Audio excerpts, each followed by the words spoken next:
Bom dia, professores do Padre Antunes, tudo bem? Preparados para a segunda etapa da nossa formação? Muito bem, essa semana a temática do segundo ciclo de formação dos professores do Padre é sobre as 10 competências gerais da BNCC. Espero que vocês tenham gostado da semana passada, foi muito bom, não foi? Toda formação é boa. E por falar em formação, nunca se esqueçam disso. Sempre é bom a gente estar se atualizando, fazendo cursos, né? Falando em cursos, a plataforma do MEC está com uma variedade muito grande de cursos abertos para a gente fazer gratuitos.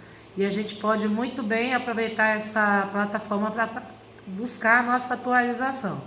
Então, como a gente está vendo aí no nosso fundo dos nossos slides, que depois eu vou dispor para vocês, a gente vai estar refletindo um pouquinho sobre as 10 competências gerais da BNCC, da Base Nacional Comum Curricular.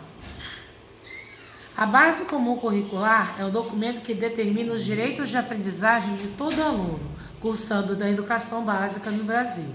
A base ela possui 10 competências gerais que operam como um fio condutor. Então, essas 10 competências, elas uma estão ligadas à outra. E elas são muito importantes nesse processo educativo. Essas competências devem ser desenvolvidas pelos estudantes ao longo de todos os anos da educação básica. Então, ela não é só desenvolvida no primeiro, no segundo, no terceiro, no quarto, no quinto ano. Ela é do primeiro ao ensino médio. Por isso, permeiam por cada um dos componentes curriculares. Lembram da questão da diferença de disciplina, matéria para componentes curriculares?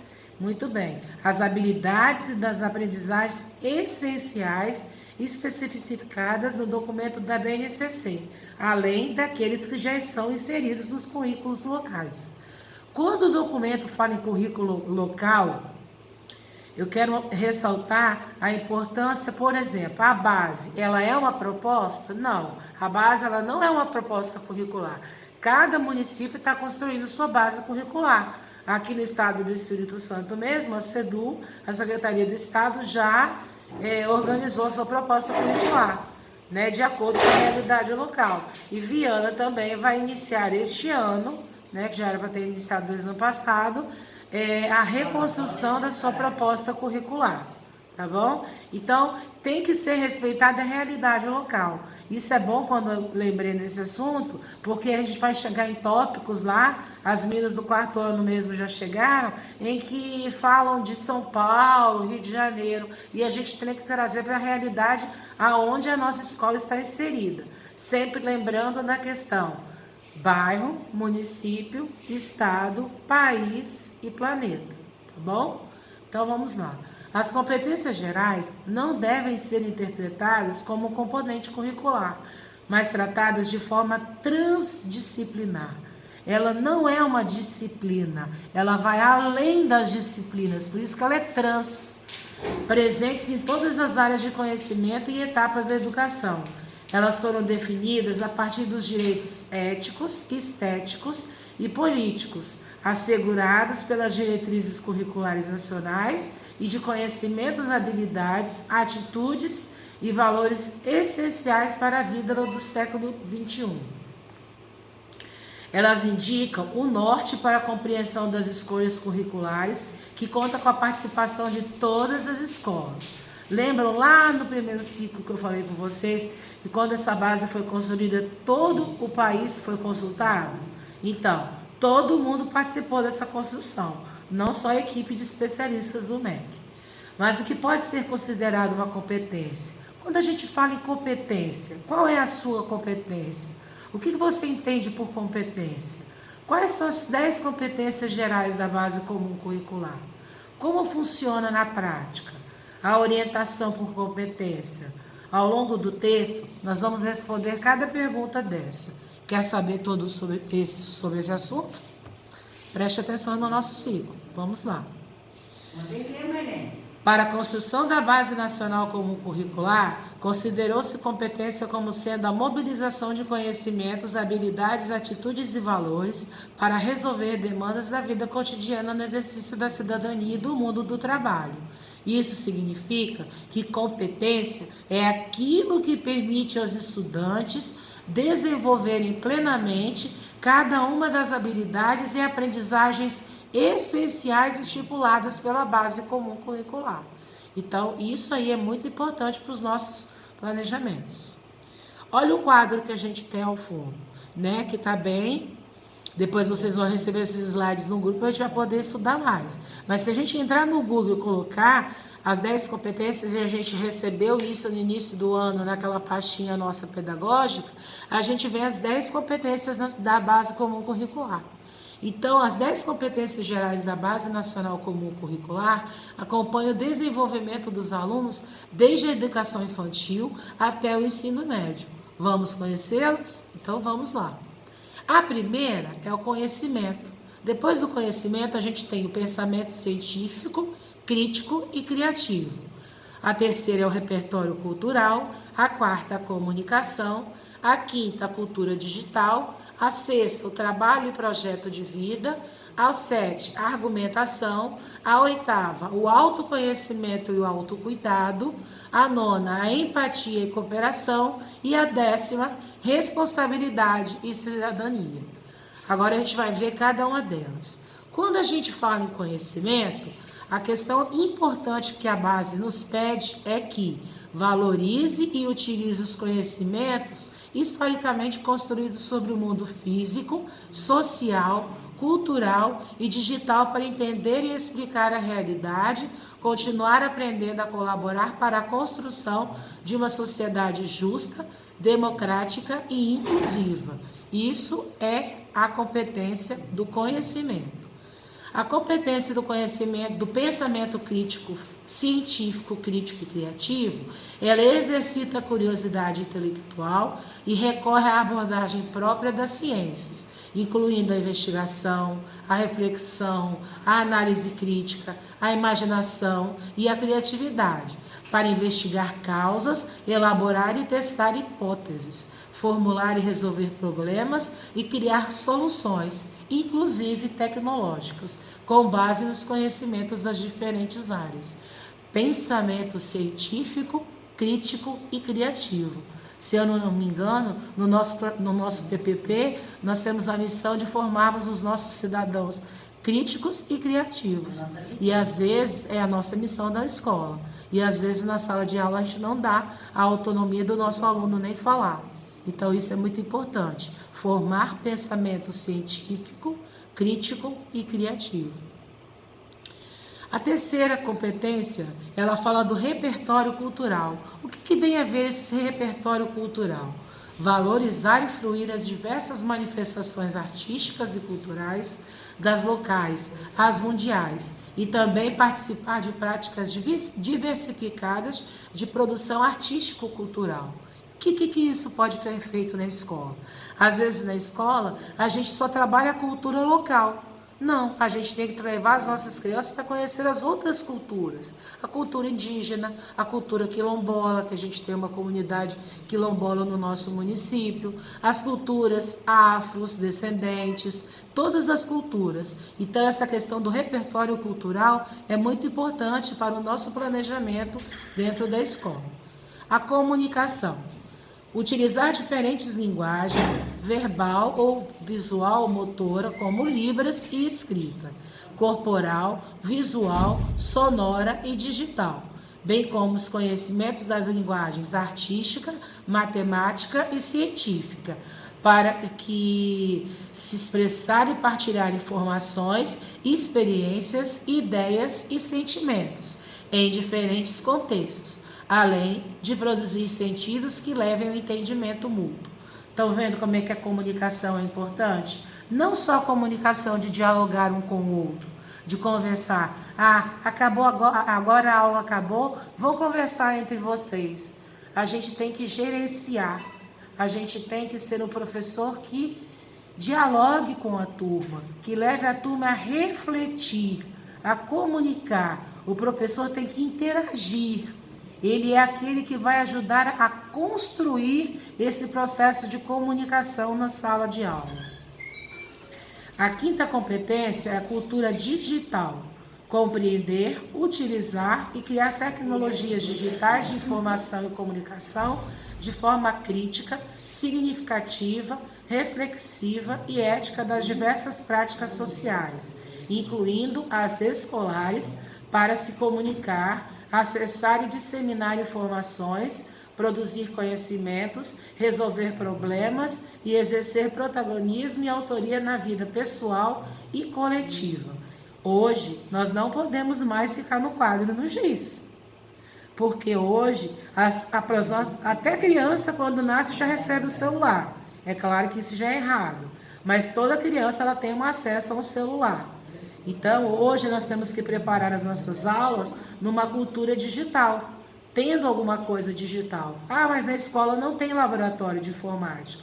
Mas oportunizar aos nossos alunos que pesquisem, que busquem informações, né? Que entrem na internet, que tragam para a sala de aula informações referentes ao tema estudado e aquilo que a gente está podendo planejar dentro da sala de aula. A sexta competência é o trabalho e projeto de vida. Valoriza a diversidade de saberes e vivências culturais, apropria-se de conhecimentos e experiências que lhe possibilitem entender as relações próprias do mundo do trabalho e fazer escolhas alinhadas ao exercício da cidadania e ao seu projeto de vida, como a liberdade, a autonomia, consciência crítica e responsabilidade, trabalho e projeto de vida. Isso já tem que ser iniciado desde o primeiro dia do ano. Por quê? Os nossos alunos já têm que ir sabendo o que eles vão ser quando crescer. O que eles vão ser? O que eu quero ser quando eu crescer? Então, a gente tem que envolver nesse trabalho. A sétima competência é a argumentação. Aí que pega, né?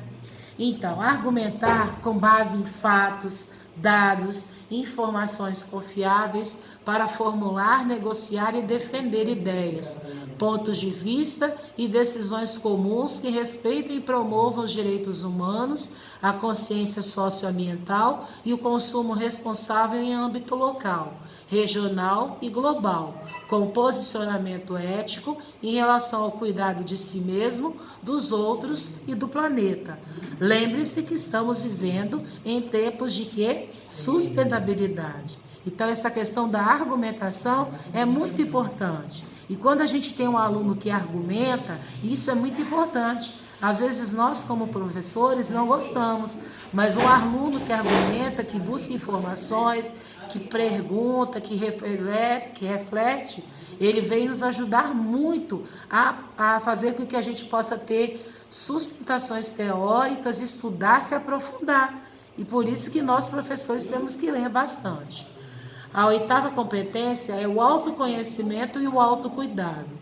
Conhecer-se, apreciar-se e cuidar da saúde física e emocional, compreendendo-se na diversidade humana e reconhecendo suas emoções e a dos outros, com autocrítica e capacidade para lidar com elas. Por isso que o autoconhecimento e o autocuidado também é uma competência muito responsável e precisa para a educação. A nona competência é a empatia e a cooperação. Exercitar a empatia, o diálogo, a resolução de conflitos e a cooperação, fazendo-se respeitar e promover o respeito ao outro e aos direitos humanos, com acolhimento e valorização da diversidade de indivíduos e de grupos sociais, seus saberes, suas identidades, suas culturas e suas potencialidades, sem preconceito de qualquer natureza. Por isso que a empatia e a cooperação é de suma importância no processo educativo. Por quê? Porque se os alunos se cooperarem entre si e tiverem uma empatia, o processo de educação dentro de uma sala de aula vai ser um ambiente mais acolhedor, um ambiente onde o diálogo vai ser mais fortalecido. A décima e última competência é a responsabilidade e a cidadania. Agir pessoal e coletivamente com autonomia, responsabilidade, flexibilidade, resiliência e determinação. Desculpa aí, né, gente? Determinação, tomando decisões com base em princípios éticos, democráticos, inclusivos, sustentáveis e solidários. Isso, gente, são palavras que a gente está muito ouvindo neste momento, né? princípios éticos, democracia, inclusão, sustentabilidade e solidariedade. Então, isso aí tudo vai fazer com que a gente faça a responsabilidade e exerça a cidadania. Então, essas são as 10 competências, né, que a gente viu lá atrás, naquele quadro bonito, em que forma, né, ali a gente vê na foto, em que forma um círculo, porque uma depende da outra. Uma precisa da outra para poder avançar no processo educativo.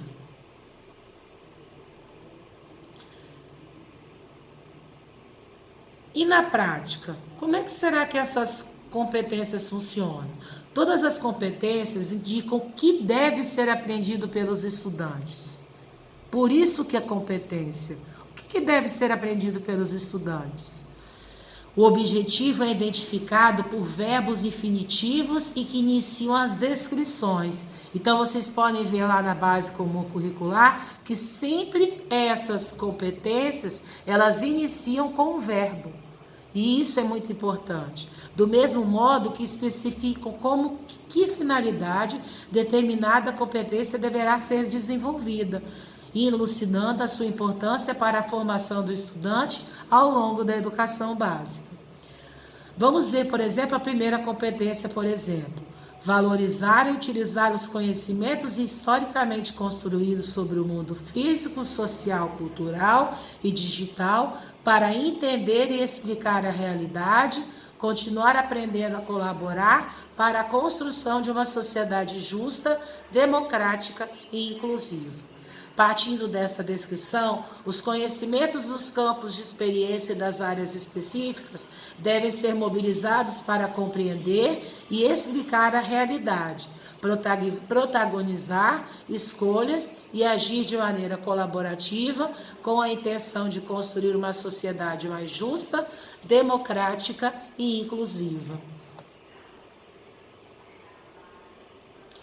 No ensino fundamental, as competências gerais estão presentes por unidades temáticas, objetos de conhecimentos e habilidades a serem trabalhadas dentro de cada área do conhecimento e componentes curriculares específicos.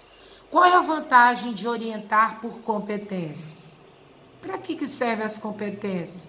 Para que inventaram mais isso?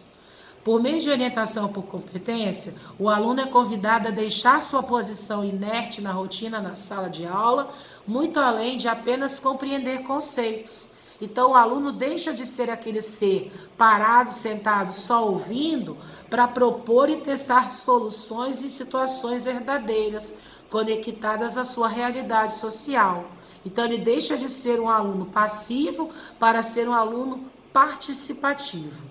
O estudante também é motivado a interagir, assumindo o papel mais participativo na sociedade, de forma que ele seja capaz de construir e expor argumentos, expressando seus princípios e valores. No grupo, mais tarde, eu vou colocar um vídeo para vocês, porque se eu passar o vídeo agora vai ficar muito pesado. O que é a base comum curricular? Nilson não pode falar. Então, encerra-se aqui, né, essa formação sobre a base comum curricular. Deixo para vocês um grande abraço e até a nossa próxima formação. Tchau, tchau.